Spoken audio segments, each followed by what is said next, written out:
You know that feeling when you decide to buy something, you think it's going to be simple, and then you hit a wall. Oh, the paradox of choice. Yeah, it happens to the best of us. Exactly. I had this last week. I decided, okay, I'm going to get fit. I need a Garmin. Everyone says get a Garmin. Right. So I go to their website or I walk into a store, and it is just chaos. It's a wall of black boxes. You've got Forerunner, Phoenix, Venu, Vigo Active. The Instinct? And they all look vaguely similar, but the prices range from maybe $200 to like over $1,000. It is the classic Garmin wall of confusion. It's so overwhelming. And frankly, their naming doesn't help. I mean, what is the actual difference between a 265 and 965 besides, $700 and a slightly different casing? It's a fair question. The issue is that Garmin is an engineering company first, and maybe a marketing company second. They've built a specific tool for pretty much every specific human activity. But they don't tell you which one is for you. Exactly. They list features, not solutions. Which brings us to today's deep dive. We are unpacking a source that just cuts right through that noise. We're looking at the ultimate Garmin smartwatch selection guide from the 5K runner. And it is a fantastic resource. It saved my sanity. I bet, because it flips the script. Most tech reviews, even the really, really detailed ones, they just throw a spreadsheet of specs at you and say, good luck. Right, they assume you already know what you need. Yeah. But the 5K runner takes a more human-centric approach. They classify the entire Garmin lineup, not by specs, but by buyer archetype. Buyer archetype. I love that. It turns the question from, does this watch have multi-band GPS, to who am I as a person? Precisely. So our mission today is to help you, the listener, identify your archetype. Are you a style-conscious athlete? Are you a weekend warrior? Or are you literally an operator on a secret mission? Because believe it or not, there's a distinct watch for each of those people. Yeah, we're talking about a lineup that ranges from a piece of jewelry that actually hides its screen all the way to a watch with a literal kill switch. So, buckle up. Let's dive in. Okay, I want to start with the group that I think is often ignored in those hardcore tech reviews. The people who want the data, but they don't want to look like they're about to summit Everest when they're just at a dinner party. Right, the style and wellness crowd. Yeah. And this is a massive segment. These are people who care about health metrics, sleep scores, stress, steps, but they prioritize aesthetics. They don't want a big plastic puck on their wrist. And for that first archetype, the minimalist, the 5K runner points to the Lily 2 Active. Now, I've seen pictures of this. It doesn't even look like a smartwatch. No, it looks like a bracelet. It does. And that's the whole design philosophy. It's targeted specifically at style-conscious women. The key engineering feat here isn't the GPS, it's the display. The hidden display, right. How does that actually work? It's really clever. It uses a monochromatic liquid crystal screen that sits behind a patterned lens. So when the watch is asleep, the screen is completely invisible. You just see a pattern. So no Black Mirror effect. It's not glowing at you during a meeting. Exactly. But when you lift your wrists or tap it, the data just shines through the pattern. It can go from a yoga class to a client meeting without screaming, "I'm counting my calories right now." I think that's a huge psychological shift. Yeah. The tech serves you, you're not serving the tech. 100%. However, the Lily is a little light on the, heavy fitness features. If you move a bit more towards the sweating on purpose side of things, you get the next archetype, the gym regular. Okay, so this is the lifestyle balancer. Right. This is someone who rotates their routine. Monday is cardio, Wednesday is weights, Friday is a spin class. They aren't training for a specific race, but they are active. For them, the 5K runner recommends the Vivo Active 6. So why step up to this from the Lily? Is it just bigger? It's not just size. The big differentiator is adaptive training plans. This is a huge leap in software. The Lily mostly just logs what you did. It's a diary. The Vivo Active 6, it acts more like a coach. How does adaptive work in practice? Because a lot of apps claim to be adaptive, but they're not. This is real time. Let's say you set a goal, run a 5K in 2 months. The watch builds a schedule. But, and this is key, if you skip a workout or your sleep score is terrible, the watch recalculates. Oh, wow. It shifts the training load. It might say, hey, skip the interval run today, just do a light recovery jog. That's valuable. It removes the guilt. It's dynamic. It is. It meets you where you are. But Neither of those are true smartwatches like an Apple Watch. If you need that level of connectivity, you enter the realm of the connected professional. And this brings us to the Venue 4. This is the one with the really beautiful screen, right? Yes, the AMOLED display. It's crisp, bright, looks like a smartphone screen. But the 5K runner highlights a specific sensor on this one that is a game changer. Skin temperature tracking. I've heard about this. Why is skin temp such a big deal? Isn't heart rate enough? Heart rate tells you about load and stress. Skin temperature, it tells you about biological cycles. Specifically for women, basal body temperature shifts during the menstrual cycle. By tracking skin temp overnight, the Venue 4 provides incredibly deep insights. So it's smart on the outside with notifications, but deeply biological on the inside. That's a great way to put it. It moves beyond just fitness into holistic health. Okay, there's one more in this category that confuses me a bit. The Venue X1.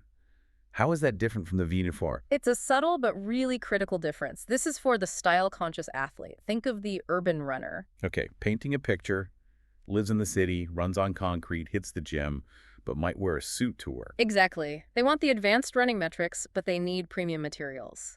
The Venue X1 has a sapphire lens. Sapphire, we hear that term a lot. Is it actually better? Oh, it's a massive difference in hardness. On the Mohs scale, glass is like a 5 or 6, sapphire is a 9, right next to diamond. So you can actually bang it against something. You can bang it against a subway turnstile or a brick wall, and it generally will not scratch. It's for the person who wants the durability of a tank, but the look of a luxury sedan. Okay, so that's the style crowd. Now let's get into the bread and butter of Garmin. The reason the company exists. The runners. This is where the engineering really shines. But again, if you look at the Forerunner series, it's just a mess of numbers. 165, 570, 970. It's a math problem. But the 5K runner breaks this down into a progression ladder, which I think is brilliant. It clarifies everything. You start at the bottom with the aspiring runner. The couch to 5K hero. Correct. And for them, the pick is the Forerunner 165 music. Why is the music part the key feature there, not the GPS?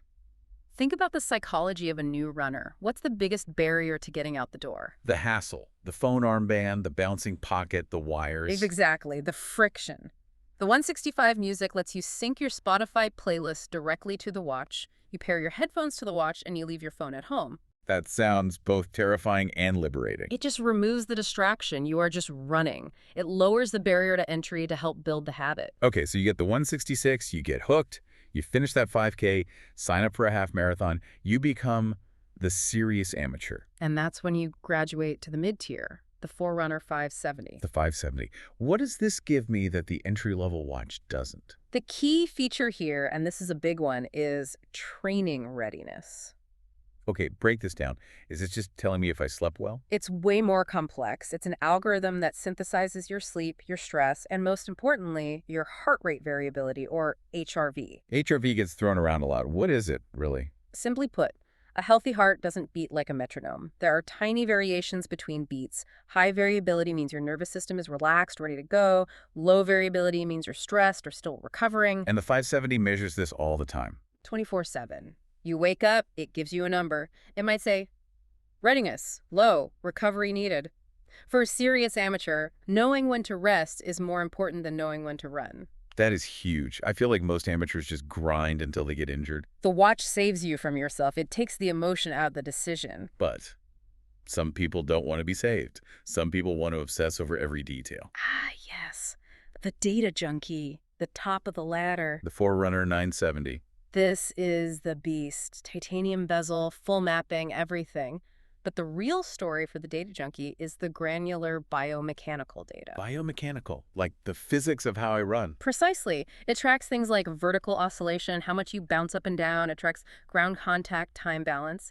Is your left foot on the ground longer than your right? Why would I need to know that? Well, if you're trying to shave 30 seconds off a marathon time, that bounce is wasted energy. Or if your balance is off, it might be an early warning sign of an injury developing. Fascinating. So the 165 is just get me out the door. The 570 is help me train smart. And the 970 is analyze my physics. You've got it. A clear ladder. Okay, let's leave the pavement. Let's go to the mountains. This is the section of the guide that just looks the coolest. Adventure, survival, and the extreme. This is where Garmin has effectively no competition. The battery and durability here are just in a different league. We have to start with the famous one, the Fenix 8. The do-it-all watch. The 5K runner calls this buyer the adventure seeker. The person with expensive hobbies? The serious weekend warrior. The person who skis in February and does open water swimming in August. The big deal on the Fenix 8 is that it's fully dive rated. Dive rated, like Yeah. for scuba. Yes. Yeah. It has induction buttons. Oh, induction. What are those? Normal buttons rely on a rubber seal. If you press them underwater, the pressure forces liquid in. Induction buttons work magnetically. There's no hole in the case. That's impressive. It's basically bomb-proof. It is. Yeah. But, believe it or not, there's a step up. The Fenix 8 Pro. What makes it pro? This is a critical distinction. The Fenix 8 Pro is for the off-grid explorer. And the killer feature isn't about fitness, it's about safety. It has satellite SOS. Whoa. So like a dedicated inReach device. Exactly. It has a specialized antenna. If you're out in backcountry, zero cell service, and you break a leg, you trigger an SOS directly from the watch to a global rescue center. So it changes from a fitness tracker into life-saving safety equipment. That's the selling point. Yeah. It's peace of mind for the families of these people. It's the please buy this watch so I know you aren't dead argument. I can see that being very persuasive. Now, what if I'm not just going out for the weekend? What if I'm going out for like a month? Then you are the Ultra Beast, and you need the Enduro 3. The stats on this are just ludicrous. I read the guide twice. They're hard to believe. With solar charging, the battery life is up to 320 hours in GPS mode. 320 hours. That's nearly 2 weeks of continuous GPS tracking. Yes. How does it have a nuclear reactor inside? It's the display technology. Remember the beautiful AMOLED screen on the Venue? The Enduro doesn't use that. It uses a memory in pixel, or MIP display. MIP. It's not as bright or pretty, but it's incredibly efficient. It only consumes power when the pixels actually change. So it's a trade-off. Give up the pretty screen to get infinite battery. Exactly. The target buyer is the thru hiker or an ultramarathoner. People who measure effort in days, not hours. It's all about eliminating battery anxiety. Makes sense. Now, not everyone can afford those. The Fenix and Enduro are pricey. Yeah. What about the person who just breaks stuff? The hard-on gear crowd. For them, the 5K runner recommends the Instinct 3. I love the look of the Instinct. It looks like one of those old-school, rugged digital watches. It does. It's rugged reliability without the premium price. And the Instinct 3 has a feature the others don't, an unlimited solar battery option. Unlimited, you mean literally never plug it in? Theoretically, yes. The screen is so low power, if you spend about 3 hours a day outside in decent sunlight, the watch can run indefinitely. That is perfect for first responders, military on a budget, or just clumsy adventurers. The clumsy adventurer is a very real archetype. It's definitely mine. But speaking of military, we teased this. The watch with the kill switch. The Tactics 8. This sounds like something from a movie. Who is this actually for? The archetype is the operator. We're talking active duty military, SWAT teams, private security contractors. And what does the kill switch actually do? It's a hotkey security feature. If you are compromised, you hit the kill switch sequence and it instantly wipes all user memory. Maps, GPS history, biometric data, gone. That is intense. It also has stealth mode, which cuts all wireless communications and stops storing your GPS position, so you leave no digital breadcrumbs. See, this is why I love this guide. Ah. Because some people are buying the Tactics 8 just because it looks cool. Right. But the 5K runner is like, no, this is literally for a tactical mission. If you're just walking your dog, you probably don't need a kill switch. You might want it, but you don't need it. Okay, we have one last group. A very specific breed of human who love gadgets. The golfers. The Approach series. Yeah, Garmin has really cornered this market. I thought a golf watch just told you the distance to the pin. It seems way more advanced now. It's evolved massively. Let's start with the weekend golfer. Okay. They recommend the Approach S44. The key is essentials. It has a feature called auto shot tracking.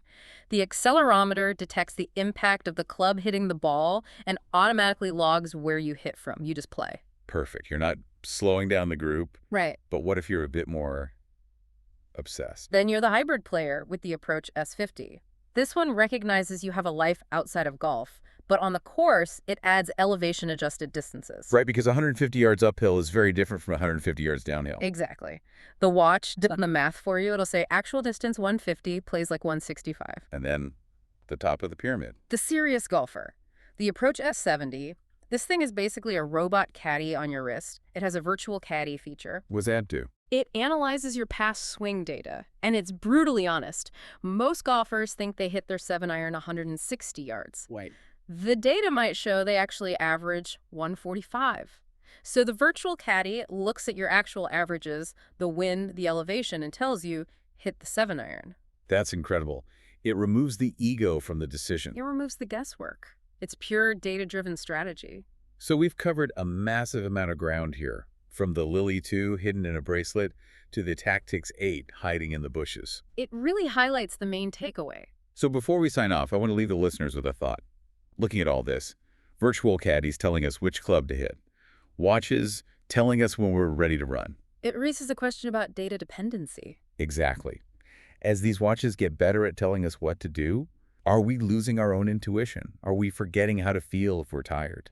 It's the classic cyborg question. Are we outsourcing our biological intuition to an algorithm? Or is it the opposite? Are we freeing our brains from the calculations so we can just focus on the performance itself? That is the question. Something to think about the next time your wrist buzzes and tells you to go to sleep. Indeed. Thanks for joining us on this deep dive into the Garmin universe. Hopefully we helped you find your archetype. See you next time.